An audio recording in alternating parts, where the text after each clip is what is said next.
Hello friends, myself Dr. Jayanta Bhattacharjee and I am starting your class 9 CBSE class 9 political science chapter 2, that is constitutional design completely in Bengali. হ্যাঁ, সম্পূর্ণ বাংলায় আমরা শুরু করছি constitutional design. আচ্ছা, প্রথম যে ব্যাপারটা আসছে, কনস্টিটিউশনাল ডিজাইন যখন কথাটা বলছি, প্রথমে আসবে what is constitution. What is constitution, এই জায়গাটা আমাদেরকে ফার্স্ট অ্যাটেনশন দিতে হবে। তো কনস্টিটিউশন যখন আমরা বলবো, তখন প্রথমে বলতে হবে constitution is a written fundamental valid document of a country which provides the powers and functions of the government. It ensures the relationship between people and the government, etc. etc. variety of rules and regulations are there. তো আমরা এই চ্যাপ্টারে first যেটা শুরু করব সেটা হচ্ছে যে তোমাদের democratic constitution in South Africa. এই সাউথ আফ্রিকাতে এই যে লোকটাকে দেখতে পাচ্ছ তোমরা, ইনার নাম হচ্ছে doctor Nelson Mandela. Doctor Nelson Mandela, এই লোকটা কে? This is the first person in Africa,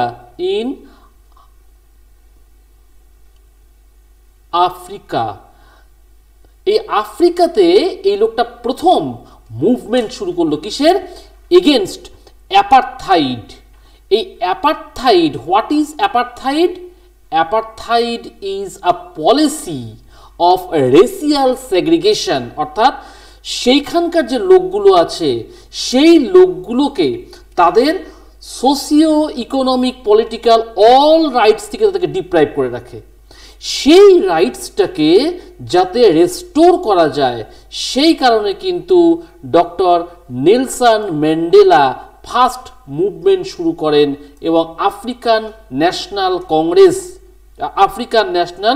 Congress party তিনি ইন্ট্রোডিউস করলেন। কি করলেন?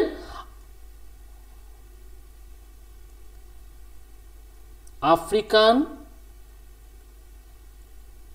ন্যাশনাল কংগ্রেস পার্টি তিনি শুরু করলেন এবং সেখান থেকে তিনি মুভমেন্ট শুরু করলেন। তো কোশ্চেন আসছে,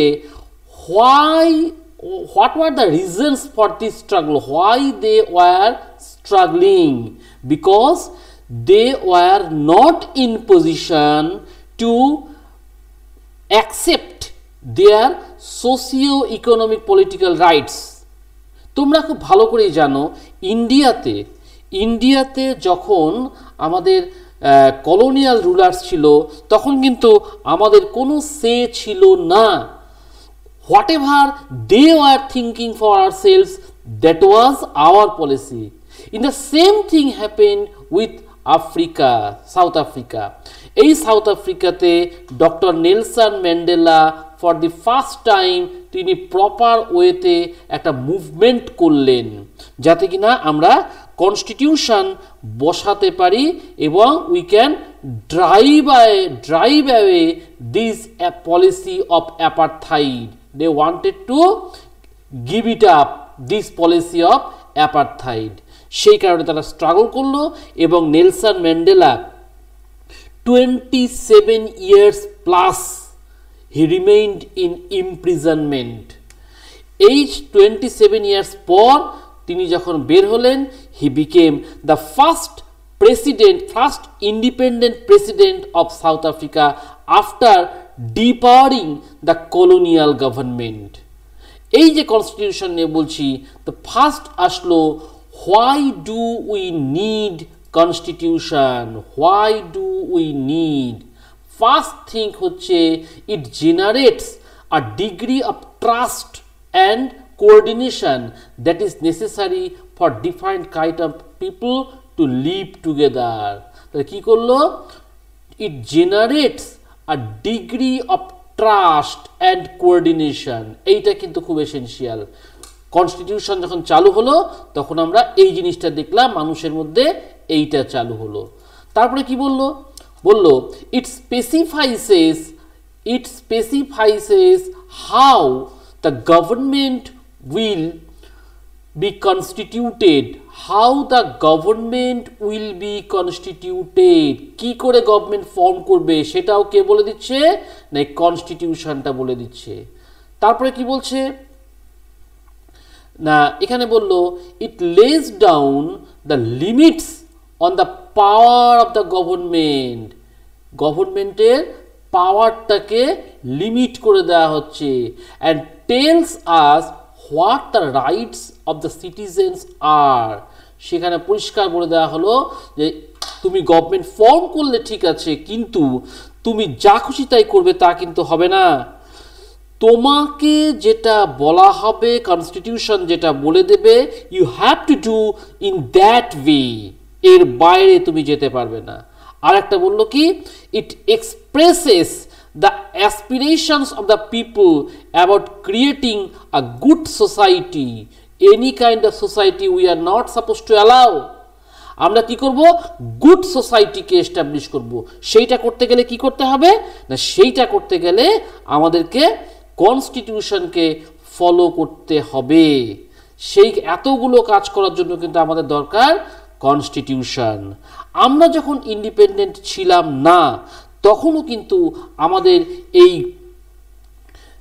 কি বলে ব্রিটিশ গভর্নমেন্টের সঙ্গে আমাদের কিন্তু ফাইট করতে হয়েছে, তো সেই কারণে কিন্তু আমরা প্রচুর স্ট্রাগল করতে করতে আজকে এই জায়গায় এসেছি, এবং যখন ইন্ডিপেন্ডেন্ট হতে যাচ্ছে এবার দেখো এই মেকিং অফ ইন্ডিয়ান কনস্টিটিউশন, এই যে আমরা যে কনস্টিটিউশনটা তৈরি করব এই মেকিং অফ আওয়ার কনস্টিটিউশন এইটা কিভাবে হচ্ছে সেইটা আগে আমাদেরকে দেখতে হবে। দেখো প্রথম যে বিষয়টা এলো সেইটা হচ্ছে যে আমাদের কনস্টিটিউশন মেকিংটা কিভাবে হবে। এখানে তোমাদেরকে একটা গল্প বলি, যখন ওয়ার্ল্ড ওয়ার 2 চলছিল সেই সময় ইংল্যান্ডে কনজারভেটিভ পার্টি আর লেবার পার্টি দুটো ক্ষমতায়, দুটো অরিজিনাল পলিটিক্যাল পার্টি ছিল ঠিকঠাক আর কি। তো এবার কনজারভেটিভ পার্টি ক্ষমতায় ছিল এবং উইনস্টন চার্চিল ছিলেন সেখানকার প্রাইম মিনিস্টার। সেই সময়ও কিন্তু ইংল্যান্ডে অনেক ইন্ডিয়ানসরা থাকতো, তো তখন labour party opponent party labour party তারা বলল যে যদি আমরা আফটার ওয়ার ইলেকশন হয় এবং আমরা যদি জিতি তাহলে ডেফিনেটলি আমরা ইন্ডিয়াকে ইন্ডিপেন্ডেন্স করে দেব। সেই জন্য Indians those who are residing in England during that time you just come forward and help us. তো ইন্ডিয়ানরা তো সহজেই খুব রাজি হয়ে যাবে। 1945 ওয়ার্ল্ড ওয়ার 2 শেষ হলো, ইংল্যান্ডে ইলেকশন হলো, লেবার পার্টি ক্ষমতায় এলো। আসার পর ক্লিম্যান এটলি, মাইন্ড ইট, ক্লিম্যান এটলি এই একটা লোক, এ কিন্তু বলল যে আমি তোমাদেরকে ইন্ডিপেন্ডেন্স দেব। তো কি করে দেব দেখো, লোকটার নামটা কি ছিল, ক্লিম্যান এটলি, ক্লিম্যান এটলি লোকটার নাম ছিল। সেই লোকটা কিন্তু যখন প্রমিস করেছিল সে বলেছিল হ্যাঁ দিব, কিন্তু বলল যে আমাদের তো দিলেই হবে না, আমাদেরকে কান্ট্রিটাকে রান করাতে হবে। তখন তিনি কি করলেন, একটা টিম ওখানকার থেকে পাঠিয়ে দিলেন ইন্ডিয়াতে। তারা এসে বলল they for the first time uttered that we need to have a constituent assembly, those who will be entrusted to frame our constitution, একটা কনস্টিটিউয়েন্ট অ্যাসেম্বলি তৈরি হবে যাদেরকে দায়িত্ব দেওয়া থাকবে যে তোমরা কনস্টিটিউশন তৈরি করবা। এবার a drafting of the document called constitution was done by an assembly। এই অ্যাসেম্বলিতে কারা ছিল না ইলেক্টেড রিপ্রেজেন্টেটিভস, এই ইলেক্টেড রিপ্রেজেন্টেটিভস এরা কিন্তু ছিল। এদেরকে নিয়ে যে বডিটা তৈরি হয়েছিল তাদেরকে বলা হলো কনস্টিটিউয়েন্ট অ্যাসেম্বলি, এদেরকে বলা হলো কনস্টিটিউয়েন্ট অ্যাসেম্বলি। এই কনস্টিটিউয়েন্ট অ্যাসেম্বলিতে কারা ছিল, ইলেক্টেড মেম্বার্স। আচ্ছা, এবার বলছে দে হেল্ড দেয়ার ফার্স্ট মিটিং কবে করলো, 1946 ডিসেম্বর। এইবার সেই সময় কিন্তু ইন্ডিয়াতে একটা ক্রাই এর ডিম্যান্ড এলো যে we need two independent countries. Mohammad Ali Jinnah সে রেইজ করলো two nation theory, Hindus for Hindustan, Islams for Pakistan, এবং সেই কারণে কান্ট্রি দুটো ভাগে ভাগ হতে যাচ্ছে আমরা দেখে ফেললাম। এবার যখন কনস্টিটিউয়েন্ট অ্যাসেম্বলি অলরেডি ইলেক্টেড, তার থেকে বেশ একটা সংখ্যক পরিমাণ লোক ইসলামিক পিপল তারা বলল আমরা এখান থেকে কুইট করতে চাই। কেন না, আমরা কনস্টিটিউশন তৈরি করব for the shake off Pakistan, not for India. এবার রেস্ট অফ দি পিপল যারা ছিল তারা বললো ওকে, নো প্রবলেম, তোমরা চলে যাও। এবার রিমেইনিং পিপল যারা ছিল তারা ইন্ডিয়ান কনস্টিটিউশন তৈরি করতে শুরু করলো। এবার এই কনস্টিটিউশন তৈরি করতে কিন্তু almost 3 years, 2 years, 11 month and 27 days এটা লেগেছিল কিন্তু আর কি। এই অলমোস্ট 3 years এরা খাটলো, খেটে কি করলো 26 নভেম্বর 1949 এটা রেডি হয়ে গেল। কিন্তু এরা এক্সিকিউট করলো না। কেন এক্সিকিউট করলো না? এর পেছনে কিন্তু একটা গল্প আছে। এই যে 26 জানুয়ারি আমরা রিপাবলিক ডে লাগাচ্ছি, কেন করছি? আমি একটু ব্যাকে চলে যাই। 1929 ডিসেম্বর, সেই সময় লাহোর সেশন হলো ইন্ডিয়ান ন্যাশনাল কংগ্রেসের। সেখানে আমরা একটা রেজলিউশন নেই 1929 ডিসেম্বর, ইন্ডিয়ান ন্যাশনাল কংগ্রেসের সেশন আনডিভাইডেড ইন্ডিয়াতে লাহোরে হচ্ছে। লাহোরে বলা হলো যে 26 জানুয়ারি আমরা ইন্ডিপেন্ডেন্স ডে অবজার্ভ করব।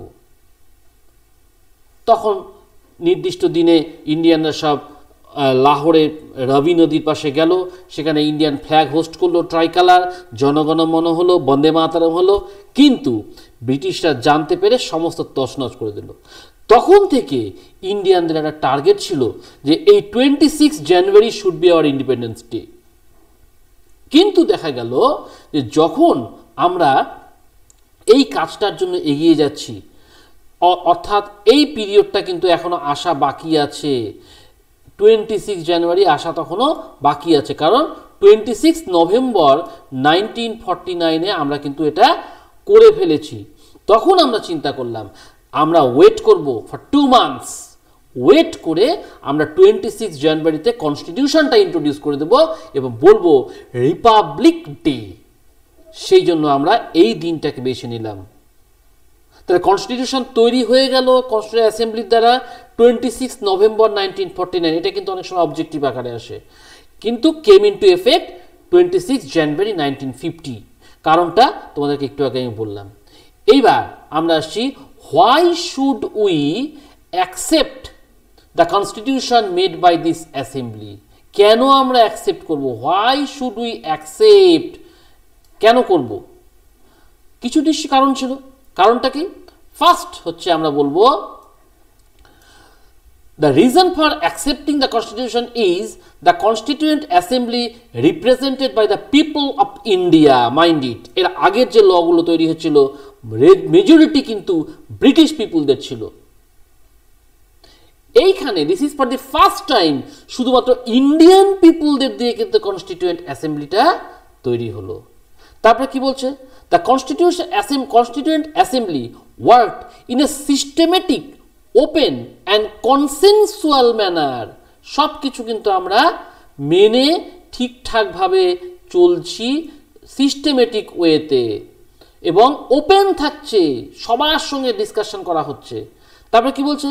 The assembly had many members who are not with the Congress. Congress ছাড়াও কিন্তু অনেকে ছিল যারা কংগ্রেসের মেম্বার না, তারাও কিন্তু ছিল। দ্যাট মিনস ইট রিফ্লেক্টস যে যারা যারা ভালো মানুষ, জ্ঞানী মানুষ, তাদের সবাইকেই নেওয়া হয়েছে। এমনটা নয় only Congress people can represent, no it is not.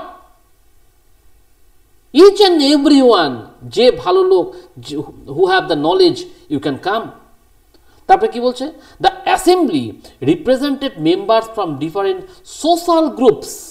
অনেক সোশ্যাল গ্রুপস থেকে আমরা এখানে রিপ্রেজেন্টেশন পাঠিয়েছিলাম। আর কি বলা হলো? Members of the assembly believed in different ideologies. different ideologies, variety of ideology may be there, but whenever you are in this assembly you have to follow certain basic guidelines, এবং এই সব কিছু করা হয়েছিল জন্যই কিন্তু সেই সময়ের কনস্টিটিউশন যে তৈরি করেছিল কনস্টিটিউশন অ্যাসেম্বলি, আমরা আজকেও এটাকে কিন্তু ফলো করে যাচ্ছি। এই যে eminent personalities like Motilal Nehru, doctor B R. Ambedkar, Rajendra Prasad, Sarojini Naidu, doctor Vallabhbhai Patel, Sardar Vallabhbhai Patel, plenty of eminent persons were there, যারা কিনা এই কনস্টিটিউয়েন্ট অ্যাসেম্বলিটা নিয়ে তৈরি করেছিল। এইবার এই কনস্টিটিউয়েন্ট অ্যাসেম্বলি যে কনস্টিটিউশনটা তৈরি করলো, এইখানটাতে কিন্তু আমাদের ফার্স্ট যে বিষয়টা ছিল সেটা হচ্ছে যে preamble, the guiding values of Indian constitution. সে আমরা বেলুর মঠে গেলাম, ডেফিনেটলি আমরা বিবেকানন্দর ভ্যালুজ গাইডিং আইডিয়ালস দেখব। সে আমরা কোনো খ্রিশ্চান চার্চে গেলাম, অবশ্যই সেখানে রামকৃষ্ণের কিছু দেখব না, জেসাস ক্রাইস্টের বিষয়টা দেখব। সেই রকম আমরা যে কনস্টিটিউশন চালু করতে যাচ্ছি এটা কেমন হবে, what should the philosophy of the constitution. দেখো এই যে ফিলোসফির বিষয়টা যেটা বলা হচ্ছে সেটা হচ্ছে আমাদের ডেমোক্রেটিক কান্ট্রির ফাউন্ডেশনটা কেমন হবে, সবটা আমাদের এই প্রিএম্বলের মধ্যে বলে দেওয়া হবে। প্রিএম্বলটা কি? প্রিএম্বলটা হচ্ছে preface of the constitution. Preface অর্থাৎ এন্টায়ার বইটা একটা বিরাট বই, এই বইটাকে ঠিকঠাক করতে গেলে আমাদের কিন্তু অনেকটা সময় লাগবে পড়তে, যাতে কিনা আমাদের কোনো অসুবিধা না হয়। সেই কারণে ইন ব্রিফ আমরা এক পেজের মধ্যে সবটা নিয়ে এসেছি, ইন এ ব্রিফ ম্যানার। একটা লোক একটা পেজ পড়বে, ওকে ঠিক আছে এইটা এরা এভাবে করছে আর কি, মেনে গেল। They guide all the 50 articles of Indian Constitution. The Constitution begins with a short statement of its basic values. This is called preamble. Short statement. গোটা কনস্টিটিউশনে যা আছে একদম এক পেজের মধ্যে আনা হয়েছে। এইটা কিন্তু মনে রাখবে শুধুমাত্র জওহরলাল নেহেরু এটাকে লিখেছিলেন একাই। তাহলে এইটা হচ্ছে আমাদের বেসিক ভ্যালুস। এবার প্রিএম্বল যেটা বলছি, প্রিএম্বলটা কি? একটু আগে যেটা বললাম, preamble is the preface of the constitution which reflects the basic ideals and values that imbibed in the constitution. Entire কনস্টিটিউশনের মধ্যে যা কিছু ভালো ভালো আছে সবটা কিন্তু প্রিএম্বলের মধ্যে রিফ্লেক্ট হচ্ছে, সবটা প্রিএম্বলের মধ্যে রিফ্লেক্ট হচ্ছে। এখানে কি বলছে? The preamble of the Constitution reads like a poem on a democracy. একটা কবিতার মতন সুন্দর, we the people of India having solemnly resolved, এরকম করে শুরু হয়েছে আর কি। It contains the philosophy on which the entire constitution has been built. It provides a standard to examine and evaluate any law and action of the government to find out whether it is good or bad. It is the soul of the constitution. কত কিছু দিচ্ছে দেখো। একটা philosophy কি বলছে? গোটা কনস্টিটিউশনের যার উপরে বেস করে দাঁড়িয়ে আছে সেটাকে রিফ্লেক্ট করছে। এটা একটা স্ট্যান্ডার্ড ফিট করে দিচ্ছে to examine and evaluate any law and action of the government. Government কী করছে না করছে, তার যে সমস্ত ল আছে সমস্ত কিছুকে সে কিন্তু রিফ্লেক্ট করছে, যেটা ভালো না খারাপ। সেই কারণে বলা হচ্ছে it is the soul of the constitution. একটা সোল, আত্মা, হার্ট অফ দ্য কনস্টিটিউশন, যা কিছু আছে সবটা এইখানটাতে আমরা পিন করে রাখছি। This is preamble. এই যে প্রিএম্বল একটু আগে বললাম, কি বলছে? We the people of India. What does it mean we the people of India? That means আমরা ভারতের জনগণ। We the people of India এই বলে স্টার্ট করছে। এবার বলছে the constitution has been drawn up and enacted by the people through their representatives and not handed over to them by the king or by any outside power. তাহলে কি বলছে? এটা কিন্তু রাজা দিয়ে দেয়নি, ইন্ডিয়ান পিপুলরাই তাদের রিপ্রেজেন্টেটিভসদেরকে পাওয়ার দিচ্ছে। এখানে কতগুলো টার্মিনোলজি তোমাদের খুব ভালো করে মনে রাখতে হবে। প্রথমে বলছি কি, ইন্ডিয়াকে বলা হচ্ছে সভরেন। সভরেন মানে কি? Independent, completely independent. তার মানে we have the supreme power to make the right decision on internal as well as external matters. No external power can dictate the government of India. আমাদেরকে কেউ কোনো আর external পাওয়ার কিন্তু আমাদের উপর আর রুল করতে পারবে না। আমরা বোথ ইন্টারনাল আর এক্সটার্নাল বিষয়ে ডিসিশন মেকিং করতে পারবো। গোটা ইন্ডিয়ার মধ্যে কি হবে না হবে আমরা ডিসিশন নিচ্ছি। কোন কান্ট্রির সঙ্গে রিলেশনশিপ রাখবো কি না রাখবো আমরা ডিসিশন নিচ্ছি।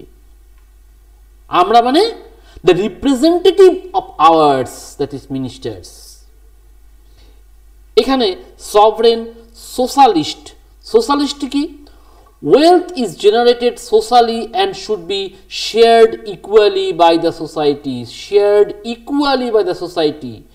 The government should regulate the ownership of land and industry to reduce socio-economic inequalities. Socio-economic inequalities reduce করা যাবে কিভাবে? By adopting socialistic policy. Society decision নেবে হাউ টু এস্টাবলিশ ইকুয়ালিটি। তারপরে বলা হচ্ছে ভাইটাল জিনিস সেকুলার। ইন্ডিয়াকে বলা হচ্ছে একটা secular country. What is secularism? Mind it. এইখানেই ছেলেমেয়েরা ভুল করে, কিন্তু secularism and right to freedom of religion কিন্তু এক জিনিস নয়। Secularism is the policy of the government. Secularism is the policy of the government. Secularism is a policy of the government. বারে বারে বলছি যাতে হ্যামারিং করে ঢুকে যায়। আর right to freedom of religion it is for the ordinary people. তো এখানে কি বলছে? The citizens have complete freedom to follow up any religion but there is no official religion. Government treats all the religious beliefs and practices with equal respect. আমরা সবাইকে equal respect করব। অর্থাৎ গভর্নমেন্টের কোনো রিলিজিয়ান নেই। There is no religion of the government but government is equal for the all religion practices, religious groups etcetera. এইভাবে কিন্তু secularism maintain করা হয়। তাহলে সেকুলারিজম গভর্নমেন্টের পলিসি, আর right to freedom of religion for the citizens. এই জিনিসটা ভুল করলে কিন্তু হবে না। তারপরে বলা হচ্ছে ইন্ডিয়াকে এক্সপ্লেন করা হচ্ছে India is a democratic country. What is democracy? Democracy is a system of government where people enjoy equal political rights. They elect their ruler and hold them accountable. Mind it, একটা শব্দ accountable. What is accountable? Accountable means responsibility. যাকে responsibility দেওয়া হচ্ছে তাকে সে যদি পালন না করে তাহলে কিন্তু he or she will be punished. The government is run according to some basic rules. Democratic কান্ট্রিতে কিন্তু এটা হবেই। If you look into monarchism you can't find this thing. If you look into military dictatorship or any other form of government you can't find except in democracy. গভর্নমেন্টকে some basic rule মেনে চলতে হবে এবং government accountable থাকছে। তার মানে whenever a representative is elected then he or she is bound to comply the needs and requirements of the people through government. তোমাকে কাজ করতে হবে, না হলে পরে নেক্সট টাইম তোমাকে ভোট দেব না। ব্যাস, তাহলেই গল্প শেষ। এরপরে কি বলছে? Republic. What is Republic? Republic means the head of the state is elected one. Head of the state is elected one and not a hereditary. If you look into England, Japan, you can find monarchism is there which is hereditary. ওর ছেলে তার মেয়ে তার ছেলে এই করে চলে আসবে। কিন্তু ইন্ডিয়াতে head of the state, that is the president, he is elected one for a certain period, say 5 years. After that he or she shall have the scope to re-elect or again re-elect, but you have to face election every after 5 years. That means the post of the head of the state is not a fixed one. That is called republic. Then we have ensured justice. The citizens cannot be discriminated on the ground of caste, religion, gender, social inequalities, etc. সব কিছু reduced হয়ে যাবে। The government should work for the welfare of the people, especially of the disadvantaged group, backward section, তাদের জন্য government special function করবে। তাহলে justice থাকবে, justice provide করার জন্য কিন্তু কোনো ডিসক্রিমিনেশন করা হবে না, কি এ আপার কাস্ট এই লোয়ার কাস্ট, না চলো ভাই আমি হিন্দু আছি তুমি হিন্দু আছো তোমাকে এই জাস্টিস প্রোভাইড করবো। No, it is not. All should be treated equally. No discrimination on the ground of caste, religion, gender, etc. Social inequalities to be reduced in that way. Next thing is liberty. Liberty means স্বাধীনতা। for দেখো তিনটা শব্দ, freedom, liberty, independence. Independence for country, freedom for society, liberty for individual. আমার liberty আছে, our society has freedom, our society has freedom and our country has independence. So there is no unreasonable restriction on the citizens in what they think, how they wish to express their thoughts and the way they wish to follow up their thoughts in action. কি করে সে কি করবে, সম্পূর্ণ free. একজন student ভালো করে পড়াশোনা করে সে ডাক্তার হতে চায়, ইঞ্জিনিয়ার হতে চায়, ইউ আর ফ্রি। একজন রাইটার হবে, you are free. Whatever you desire you can do. So in that way we ensured liberty. Next thing is equality. Equality means equality before the law. আইনের সামনে আমরা সবাই সমান। The traditional social inequalities have to be ended. Social equality, traditional যেটা চলে আসছে, have to be ended. The government should ensure equal opportunity for all. সবার জন্য সমান থাকবে, কোনো ডিফারেন্স হবে না। আর কি বলছে, fraternity, brotherhood, ভ্রাতৃত্ববোধ। All of us should believe as if we are member of the same family. No one should treat a fellow citizen as inferior. কেউ যেন ফিল না করে যে আমি ইনফিরিয়ার। সবাই আমরা সমান, আমরা সেম ফ্যামিলি বিলং করি, এইটাকে মাথায় রাখতে লাগবে। This things has been reflected in our constitution. এরপরে আমরা আসছি next thing, that is institutional design. দেখো, the constitution describes the institutional design in a very legal language. কিরকম? institution related. The Indian constitution lays down a procedure for choosing a person to govern the country. যে vote হয়, time to time vote হচ্ছে, every after 5 years, or government fall করলে, or any post vacant হলে। It defines who will have the power, how much power to take which decision. বিভিন্ন ক্যাটেগরির ministers আছে, প্রত্যেকের limitation থাকবে, তুমি কতখানি করতে পারবে, ও কতখানি যেতে পারবে। And it puts limits to what the government can do by providing some rights to the citizens that cannot be violated. এই যে গভর্নমেন্ট ফর্ম করে দিচ্ছি, তুমি যা খুশি তাই করবা না, you have to be within some limits. This is called institutional design. অর্থাৎ আমরা কিন্তু কাউকেই ছেড়ে কথা বলছি না, আমরা গভর্নমেন্টকেও রেস্ট্রিকশন মধ্যে ফেলে দিচ্ছি যে তোমাকে কিন্তু ভাই এগুলো মেনে মেনে চলতে হবে, তা না হলে কিন্তু তোমার বিপদ আছে। তো এইভাবে আমাদের এই চ্যাপ্টারটাকে আমরা ডিসকাশন করলাম। তাহলে দেখো, আমরা যদি প্রথম থেকে আসি তাহলে কি দেখব, প্রথমে আমরা ডিসকাশন করেছিলাম যে সাউথ আফ্রিকার বিষয় নিয়ে, নেলসন ম্যান্ডেলাকে, অ্যাপারথাইড কি, অ্যাপারথাইডটা কি না রেসিয়াল ডিসক্রিমিনেশন যেটা হচ্ছিল সাউথ আফ্রিকাতে আমাদের হোয়াইট পিপুলরা তারা কিনা আমাদের ওখানকার ব্ল্যাক পিপুলকে সোশিও ইকোনমিক পলিটিক্যাল ডিপ্রাইভেশন করেছিল, তার এগেনস্টে ডক্টর নেলসন ম্যান্ডেলা ফাইট করলেন, ফাইট করে তিনি সাউথ আফ্রিকাকে ইন্ডিপেন্ডেন্ট করলেন and he became the first president of South Africa. তারপরে কি হলো, আমরা দেখলাম যে হোয়াই ডু ইউ নিড আমার কনস্টিটিউশন। তারপরে বললাম আমরা এই যে কনস্টিটিউশন তৈরি হবে, যে মেকিং অফ কনস্টিটিউশন কীভাবে হলো, কনস্টিটিউশন অ্যাসেম্বলি কী কাজ করলো, কনস্টিটিউশন অ্যাসেম্বলির মধ্যে কারা কারা ছিল, তারপরে সেই কনস্টিটিউশনটা আমরা কেন মেনে চলছি এখনো পর্যন্ত। তারপরে আমরা দেখলাম কনস্টিটিউশনের মধ্যে যে প্রিএম্বলটা ছিল, হোয়াট ইজ প্রিএম্বল, সেই প্রিএম্বলটা কেন দেওয়া হয়েছে, কে করেছে।